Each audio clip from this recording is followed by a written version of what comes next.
अखोई protest movement करीदा नोई यान का हेनबा ब्रुटल फोर्सेस सिनगनो अदम इसम सम मो अमदा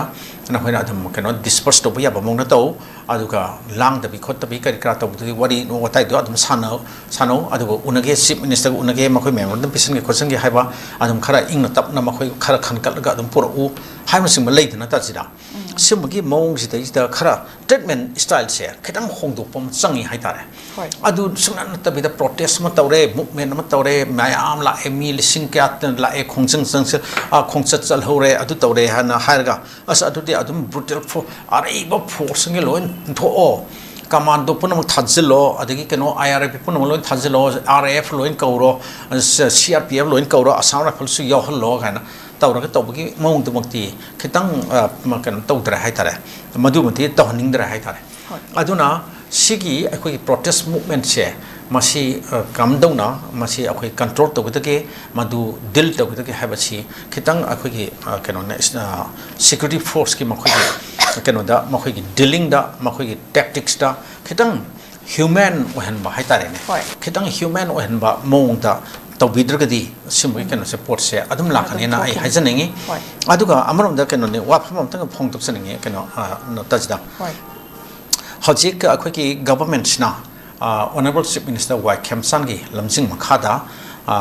महानसु हे तोइना अदुम हाइबनिको अखोई केनोता संथोक संसिन यानदिबसे यानबा मथौ ताइ अदुगा अखोइदा लेनरिबा थाजनदबा हाइदे ट्रस्ट डेफिसिट से मसी मेनखतपम चंगी हाइबसे मसी यामथिना मथौ ताइबो यामसे यामना मरु पोट अमनिना आई हाजनिंग हाइतारे अदो सुमाइना अखोई ऑनरेबल चीफ मिनिस्टर ना मान ngang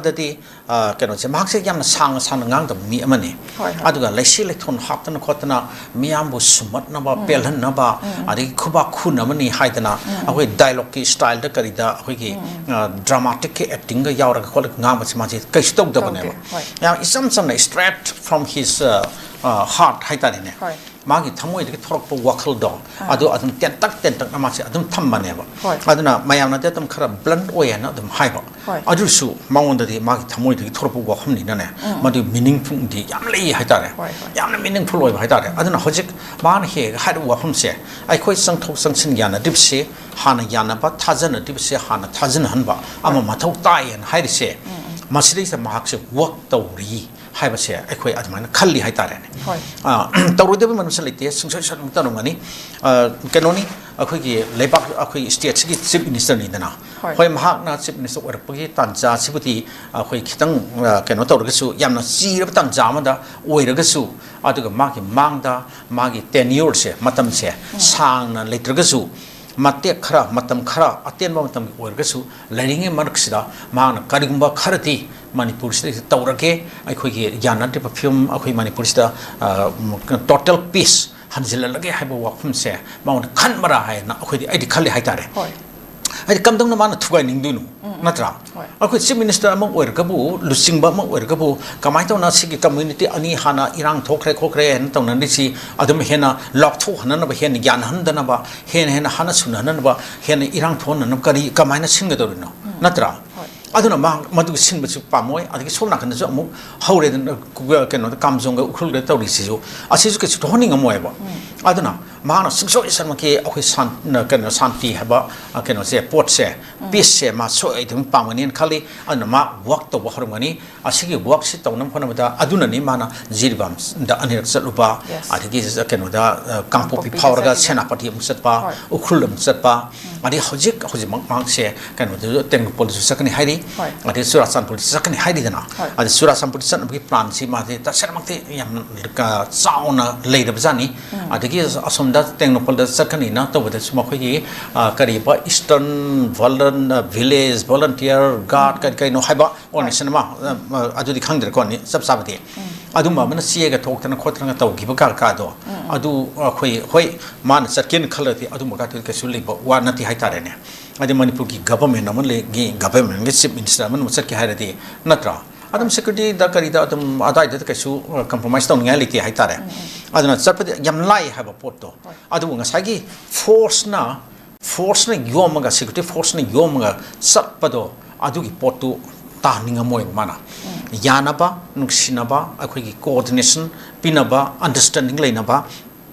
aduga mutual respect amang loinana adu moi pot ma chalhan su chatning ba lerim ne ba aduna sigi matang sida work se ma se singso swan ngi tawgani tawrum gini hana akhoi ai hoji po khali hoji lerim nga sai ko ki job community ki makhoi MLA tara deputy chief minister yawar ka ko adu si akhoi ki meeting da buti akhoi na buti kainoni akhoi manipur ki separate tawdawani separate administration demand tawri pani adaki union territory legislature yaw ba hana makhoi union territory ma tali bani na adubuti haire hargasu hojik government ma lakle makhoi su yaksal labni makhoi community ki mi amasu deputy CM oina yawrim ni dana aduna kano si makhoi se pau phautok phausin tawna ba se adum hormani have se adum khali aduna honorable chief minister da hojima akhoi ki tampaki MLA sing haitane ne se maitei haire se ko maitei MLA mayams ki marta su wari watai sanaba adum ba ko ki jo community ki mioi MLA oina khut samnaraga akhoi honorable chief minister ga maung da fully maki makhut se kan laga maung da mapang hapaga kano to bse